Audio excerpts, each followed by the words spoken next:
কোনদিনের জন্য কারোর কাছে মুখ খোলেনি, শুধু 14 বছরের অপেক্ষায় কইকেই বসেছিল।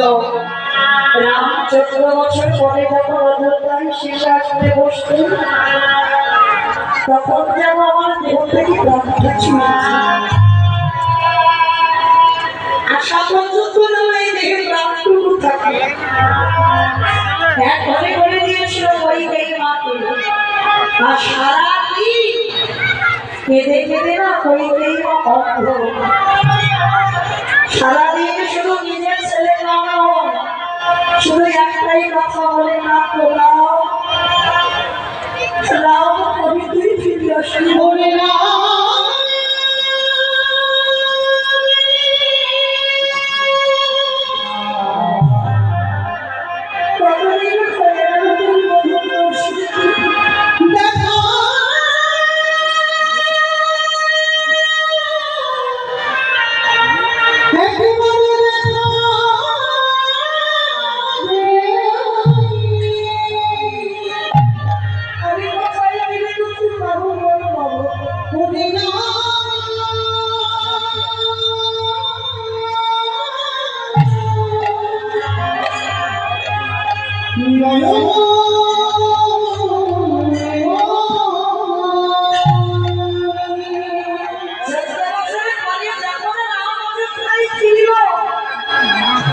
দরজায় দাঁড়িয়েছে, চেয়ার বসে দাঁড়িয়েছিল মা।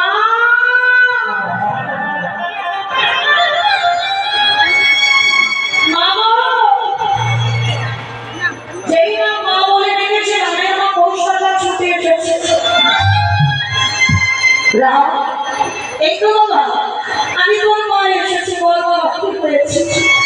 না, আমি তো তোমারই ডাকছি না। সুমিত্রা মা ছুটে এসেছে। বাবা রাম, আমি এই তো এসেছি। কি হয়েছে? না মা, আমি তোমায় ডাকছি। আমার কইকেয়ী মা কোথায়? অসম্ভব! যে মা তোকে 14 বছর বনবাসে পাঠালো, তুই অযোধ্যায় ফিরে এসে আগে সেই মা দেব না? রাম কাউকে কিছু না বলে শুধু একটাই উত্তর দিল, তোমাদের এই প্রশ্নের উত্তর আমার কাছে। শুধু একবার বলে বাবা কইকেয়ী মা কোথায়? বলে তাকে কারাগারে বন্দী করে রাখা হয়েছে, বরফ ছিল জন্মের মতো ত্যাগ করেছে। অযথায় কেউ মুখদর্শন করে না।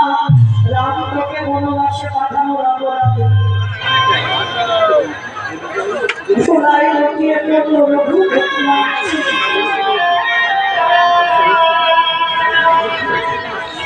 বলতে একটা জিনিস আমার কইকেয়ী মা বলবো না, আমার জন্য বন্ধ হয়েছে। রামকে বলি ছুটে গেল রাম কারাগারে। আর বসে বসে রামের চিত্রপটের ছবিটা নিয়ে কাঁদছে। কবে আসবি, কবে আসবি আমার এই জীবন?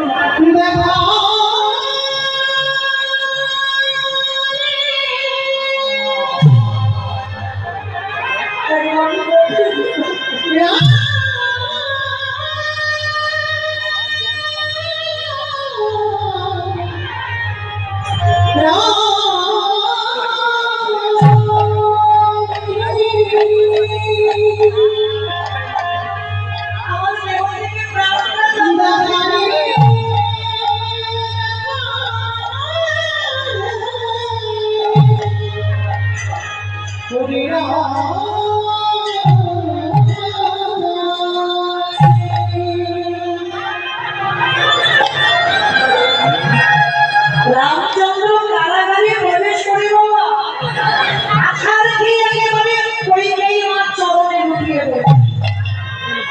আর যেই না ভগবানের মাথাটা কইকেয়ী মার চরণে, পরশমণি পাথরের নাম শুনেছ?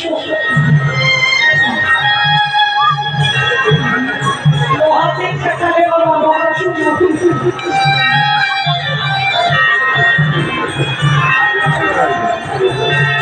আর আমার ভগবান যদি কাউকে পরশ করে তার হৃদয়টা সোনার থেকে আরো দামি হয়ে যায়। যেই বা রামের মাথাটা কইতেই বা চরণে পড়েছে, দেহটা শীতল হয়ে গেল, চোখে উঠেছে। কে বাবা, কে আমায় এমন করে চরণটা স্পর্শ করলে বুঝতে পারছি না। সারা অনেক কাল বলিয়ে দেখছি কে বাবা, রাম কেনে বলবো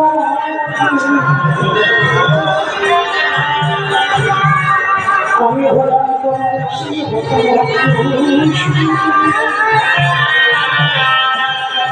যে সন্তানের জন্য আজ বড়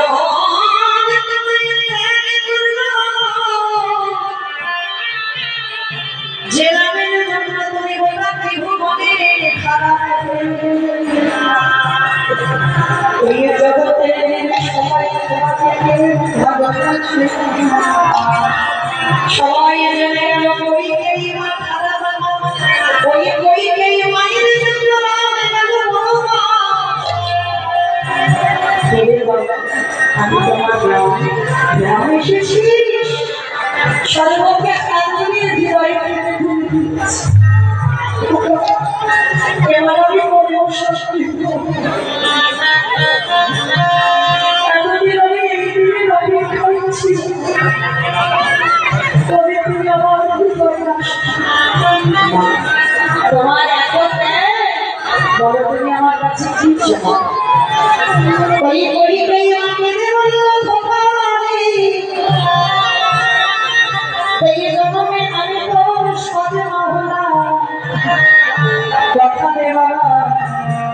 যদি একান্ত আমায় কিছু দিতে চাও, এর পরের জন্মে আমার বলবে, পরে আমার পুত্র রূপে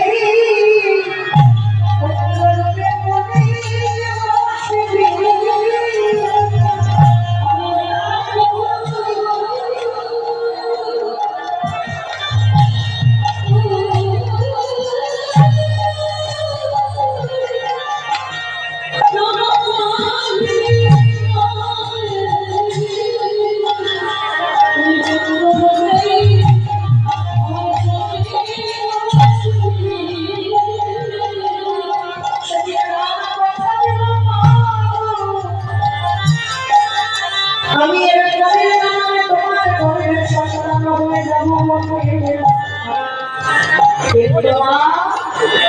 আমার মা কৌশল্যা কিন্তু একটা কথা দেওয়া আছে, যেদিন তুমি আমাকে ভালোবাসে পাঠাইছিলে, সেদিন আমার মা কৌশল্যা আমার কাছ থেকে ছিনিয়ে দিল। এর পরের জন্মে তুই কইকেই আমার ঘরে আসবি, কিন্তু কোনদিন মাতৃবন্ধু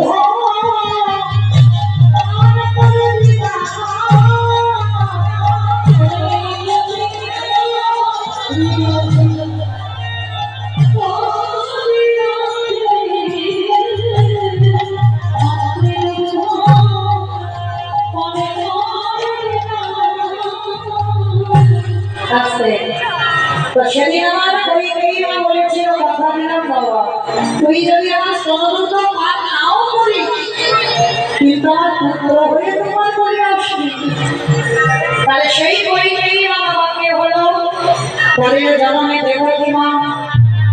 তারপরে মিলিয়ে নেবেন ওই দেবকী মা হলো মাতৃ, ওই বংশের কাটাকাটি, ওই দেবকী মায়ের ছোট ছোট পুত্র হলো অক্ষম আমার হাতে প্রাণ হারানো। সপ্তম বলিবে আমার বাবারা বসুদেবের প্রথম পূর্ণে হইলে গর্ভে চালনা হলো। অষ্টম বলিবে কৃষ্ণচন্দ্র, ওই ভাগ্য কৃষ্ণ শুনে পৃথিবীতে বাবা বসুদেবের মাথায় করে নন্দ হয়ে রেখে গেলেন। বাবা হিসেব সেগুলো ঠিক করে রাখবে। প্রথম জন্মে দেখেন 8টা পুত্র সন্তান কেউ করে রইল, তাহলে সেই দেবকী হয়ে 8টা সন্তান হারালো। আর ওই দেবকী দ্বিতীয় মানে জন্মটা কোথায় হলো? ওই জগন্নাথ ধাম পরিধান ওই মন্দির প্রতিষ্ঠা যিনি করেছিলেন ইন্দ্রদম্ন রাজা, যার স্ত্রী যার নাম বলা বাবা বন্ধু জামা। আর বিচার একটা নয়, দুটো নয়, তিনটে নয়, 18টা পুত্র সন্তান হলো। আর ওই 18টা পুত্র সন্তান এখন হইয়াছে বোধহয় 18 নামা।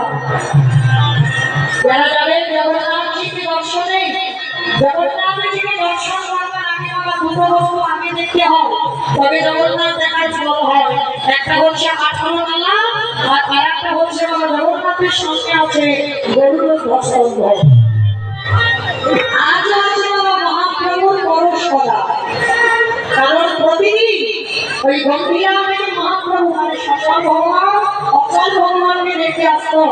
আর ওই গরুর বসন্তকে ঠিক এমনি করে হাত দিয়ে মহাপ্রভু তো একেবারে আজানো অমৃত ভুজো, লম্বা লম্বা হাত, বিশাল লম্বা মানুষ, হাত দুটোকে এমনি করে দিয়ে আরাম দিয়ে শ্রী জগন্নাথকে দর্শন করতো।